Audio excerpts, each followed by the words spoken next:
Hi friends, Gogisetti Subbarao మీ psychologist.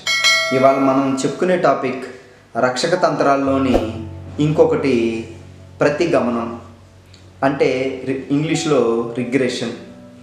అంటే ఇక్కడ రక్షక తంత్రాలంటే డిఫెన్స్ మెకానిజంలోని ఒకటి రిగ్రెషన్ అన్నమాట.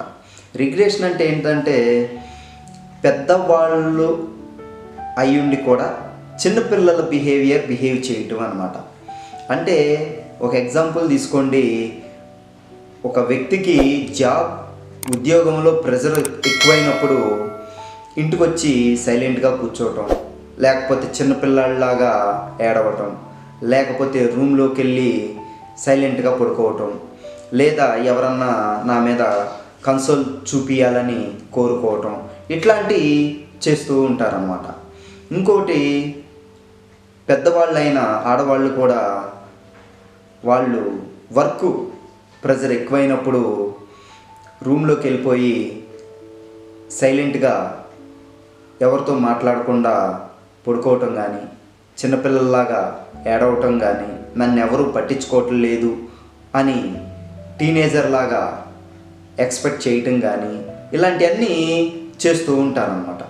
కాబట్టి ఇక్కడ తెలుసుకోవాల్సింది ఏంటంటే రిగ్రెషన్ అంటే మనకి ఏదన్నా స్ట్రెస్ వచ్చినా, ఫియర్ అయినా, ఎమోషనల్ పెయిన్ వచ్చినప్పుడు మన మైండ్ సేఫ్ జోన్లోకి వెళ్ళటానికి ట్రై చేస్తూ ఉంటుంది అన్నమాట. ఆ సేఫ్ జోనే ఈ రిగ్రెషన్లో చేసే బిహేవియర్ అన్నమాట.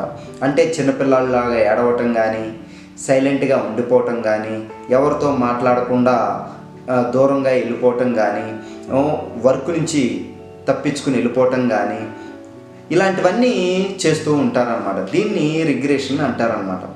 అయితే ఇవి టెంపరీ అయితే ఓకే, కానీ ఇదే రెగ్యులర్ లైఫ్లో కూడా చేస్తూ ఉంటే మనకి రెగ్యులర్ లైఫ్ లీడ్ చేయలేక ఎక్కువ సైకలాజికల్ ప్రాబ్లమ్స్ వచ్చే అవకాశం ఎక్కువగా ఉంటుందన్నమాట. కాబట్టి ఇక్కడ మీరు తెలుసుకోవాల్సింది ఏంటంటే మనం పెద్దవాళ్ళు అయ్యే కొద్దీ ఎమోషనల్గా స్ట్రాంగ్ అవ్వాలే తప్ప చిన్నపిల్లల్లాగా వీక్ మెంటాలిటీకి వెళ్ళకూడదన్నమాట. కాబట్టి ఇక్కడ తెలుసుకోవాల్సింది ఏంటంటే ఒకవేళ వెళ్ళినా ఇమీడియట్గా మళ్ళీ నార్మల్ స్టేజ్కి వచ్చేసి మన వర్క్ మీద మనం ఫోకస్ చేసి ఆ స్టేజ్లోకి వెళ్ళకపోతే సైకలాజికల్ ప్రాబ్లమ్స్ వచ్చే అవకాశం ఎక్కువ ఉంటాయి. కాబట్టి ఈ రిగ్రెషన్ అనేది ఏంటంటే పెద్దవాళ్ళు అయ్యుండి కూడా చిన్నపిల్లల బిహేవియర్ ప్రవర్తించటం.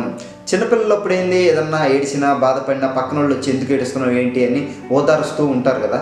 అలాంటిది పెద్దవాళ్ళు అయ్యి కూడా అలాంటిది కోరుకుంటూ ఉంటారనమాట. ఎందుకంటే మనం ఏదన్నా బాధ వచ్చినా, స్ట్రెస్ వచ్చినా, ఎమోషనల్ పెయిన్ వచ్చినా మన బ్రెయిన్ ఆటోమేటిక్గా ఆ ఎమోషనల్ సర్వైవల్ మోడ్లోకి వెళ్ళిపోద్ది అనమాట. ఎందుకంటే దాన్ని ప్రొటెక్ట్ చేసుకోవడానికి, బ్రెయిన్ ప్రొటెక్ట్ చేసుకోవడానికి చూస్తూ ఉంటుంది అనమాట. కాబట్టి ఇక్కడ గుర్తుపెట్టుకోవాల్సింది ఏంటంటే అది టెంపరీ అయితే మన మనసు ప్రశాంతమయ్యి నెక్స్ట్ లైఫ్ లీడ్ చేసే అవకాశం ఈజీగా ఉంటుంది ఈ రిగ్రెషన్ అనే రక్షక తంత్రం వల్ల. అయితే ప్రతి ఒక్కదానికి చిన్న విషయాలకు కూడా ఏడవటం, చిన్న విషయాల నుంచి కూడా దూరం అయిపోవటం, చేయకుండా తప్పించుకోవటం, ఇలాంటివన్నీ చేస్తున్నప్పుడు అది సైకలాజికల్ ప్రాబ్లమ్స్కి దారితీసే అవకాశం ఎక్కువగా ఉంటుంది.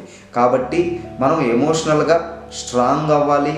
ఈ చిన్నటికి చిన్నపిల్లల్లాగా బిహేవ్ చేయకుండా నార్మల్గా లీడ్ చేయాలనేది ఈ రక్షక తంత్రం యొక్క ఉద్దేశం అన్నమాట.